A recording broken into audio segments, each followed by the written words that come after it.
तू कशाला अफाट खर्च करतो यार, इथे 1-1 रुपयाची पडली आपल्याला. हे बघ भावा, मन मारून जगायचं नाही. आणि पैसा काय आहे, हात का मिळेल घे.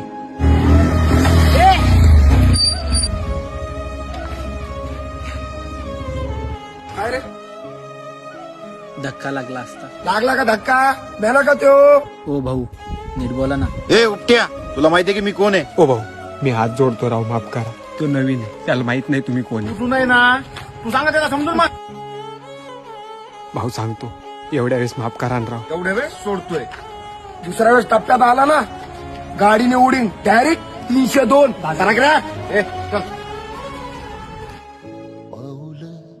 तू कशाला नादी लागतो यार कोणाच्या पण. तुला चांगलंच माहितीये चूक आपली नव्हतीच, त्यांनीच गाडी टाकली आपल्या अंगावर. लागलं का आपल्याला? नाही ना. देवा गावात असा नव्हता तू. अरे अख्ख्या शाळामध्ये कॉलेजमध्ये किती धिंगाणा करायचो आपण. अख्ख्या गावात आपल्यासारखं कोणी राडा करत नव्हतं. आणि ह्यांना घाबरतोय तू. घाबरत नाही रे, मी इथं काम करतो, त्याचे मला पैसे भेटतात. काम नाही सोडू शकत, कारण त्या पैशाने माझं घर चालतं. जेव्हा घरच्या जबाबदारीचं ओझं खांद्यावर येतं ना, तेव्हा डोक्यातला राग आणि अंगातला माज आपोआप कमी होतो.